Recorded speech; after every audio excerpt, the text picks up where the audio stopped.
Welcome to another episode of Real with Ryan. This is going to be part 2 of the functional cooking series. Last week we did a little bit of grocery planning, grocery shopping, and then just a few short recipes overviewed. So if you didn't see that video and you want to see how we shop and plan for our meals in the week, go check out that video. But this week's going to be more about the recipes, and we're moving on to some bigger dishes.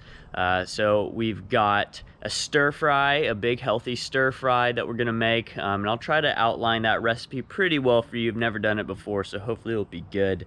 And then just more of how we make that one grocery shop last us over 2 weeks. So I hope you enjoy it. Hope you learn something. And if you like my cooking and want more recipes, just let me know and I'll make some more. Here we are. It is Wednesday night and it's time to prepare the second meal. And I'm not going to show you the entire preparation process, but I did want to point out a few things that I do when I cook that can help you a lot. So first of all, we want a decent knife. Now yours doesn't have to be as fancy as mine, but having a big knife, you can get a cheap one from Amazon or Walmart. It's gonna help you out a lot. Also, a cutting board. A large wooden cutting board helps more than you can know. Spending $15 on one from Amazon will be one of the best things you can get for the kitchen. I want to point out another tool. This is my wok. It's stainless steel. And this was actually a Christmas present from Emily. And this is going to help a ton. I use this for almost everything. That and a cast iron skillet like this can literally be the two pans you have, and they're easy to clean and will last you forever. I just get both of them off Amazon for cheap. We're gonna start cooking this stir fry. And one thing that I do is try to set everything out before you begin cooking.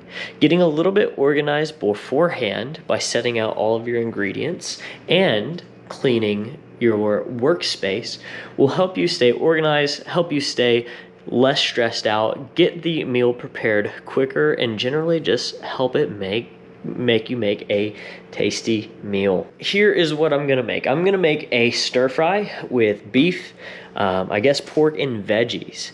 And so you might have remembered the other day I made rice, so I'm going to be including this older rice in there. And then I had half of a pack of bacon in the fridge and figured, you know, bacon won't hurt. It's not super authentic, but I have to use that before it goes bad. For other meat, we got fine beef cubes. I've never really cooked with these before, but it was relatively cheap. And I think hopefully better than ground beef, but not quite as expensive as steak. And now we have our veggies. We have 3 zucchini squashes.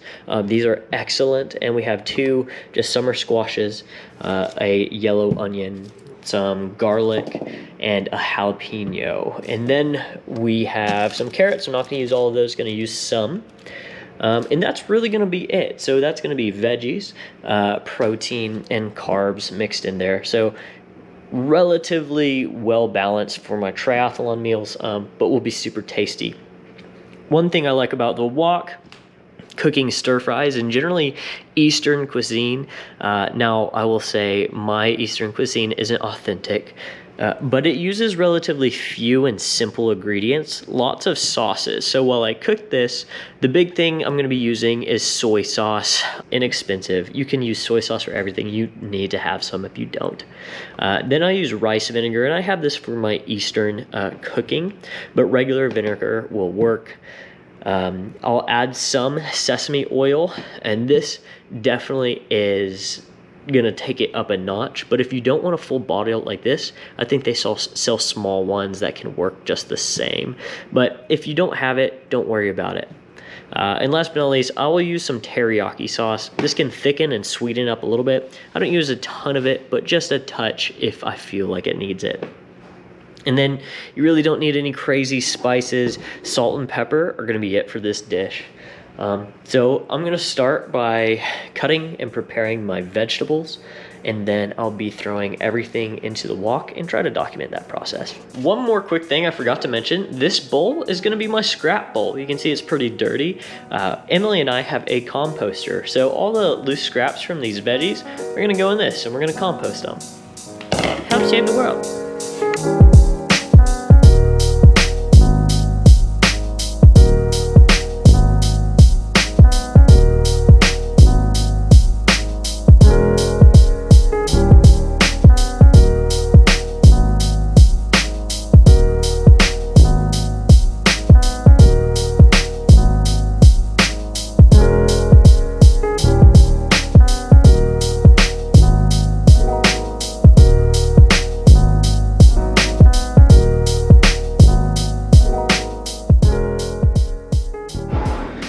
I have finished cutting up all the ingredients, and definitely when you're making something like a stir fry or anything that uses a handful of ingredients that have to go in, cutting them all beforehand, while it takes some time, it's a very important step. If you're a beginning cook, this will help a ton. And I just put all the ingredients in bowls. So letting this wok heat up for a few minutes on kind of medium heat. And here's an example of Chef's Delight compost pile, and then I'll take out this. But this is an example of Chef's Delight. There's just a few minutes to wait while that pan heats up. And instead of getting distracted, I go ahead and putting up our dishes so it just stays relatively clean. And here's the composter. Can't really see it. Lots of gross stuff in there. But it doesn't smell that bad anymore. You dump it. There it goes. Dump it in, and it composts.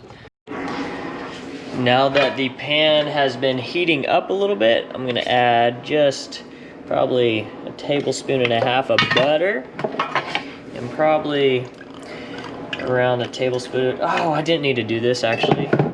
Well, I forgot that I had bacon. Typically, I'd put the meat on here or the onions on here and caramelize the onion and garlic a little bit, but I've got bacon instead. So the bacon doesn't need this oil and butter. Typically, you would just use the bacon fat, but that'll be all right. Sometimes you make mistakes. So this bacon is starting to get nice and crispy, and I'm gonna go ahead and throw the onions right in on that, and we're gonna sizzle those up on some medium-high heat for just a minute or two before adding in the beef. I decided to throw the jalapenos in there with the onions and bacon to try to cook some of that excess heat off. Just in a moment or two, I'll throw in the beef on top of it. Poured in the beef, mixed that around, browned it up a little bit, broke it up, and last but not least, well, not last, but garlic, gonna mix in that. And then once this garlic has released some of its aroma, I'm going to turn the heat down to about a medium and start adding in the veggies. The carrots first. Since they're the hardest vegetable, I'm gonna put those in. And carrots and bacon aren't traditional for stir fries, but the great thing about a wok and a stir fry is that you can put a lot of different things in there and it will turn out good. And it might not be traditional, but it can still be really tasty. And you can just kind of use whatever's in your fridge, some leftovers, and make a really good stir fry. And now it's time for the squashes. We're just gonna dump those in here, and look how much volume this adds. Fills it up a ton. So we're gonna start mixing.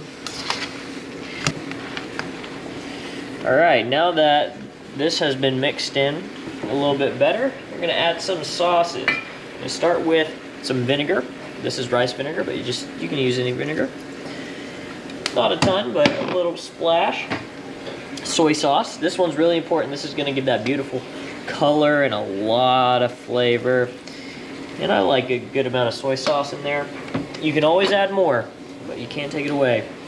A little bit of sesame oil. Ooh, that might have been a lot bit, but it happens. Then I'm gonna wait on the teriyaki sauce there. So I'm gonna continue to mix that up. All right, once it's all been mixed up, I'm gonna cover it and let it steam for, I'm gonna do about 8 minutes until I check.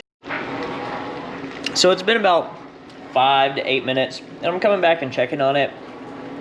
Just kind of stir things off the bottom to make sure nothing's burning on the bottom. Kind of seeing how it looks, seeing how it smells. Just visually, things are still kind of light colored. The meats look cooked, but the vegetables aren't. And this is something that don't be scared to do. If at least when you know you're working with a dish where the meat is cooked, so the bacon and that beef has, those tiny beef bits have definitely cooked through. So I'm just gonna taste a veggie and see what the texture's at, what the flavor is, and see how much longer it needs to cook. and if anything else needs to be added based on that.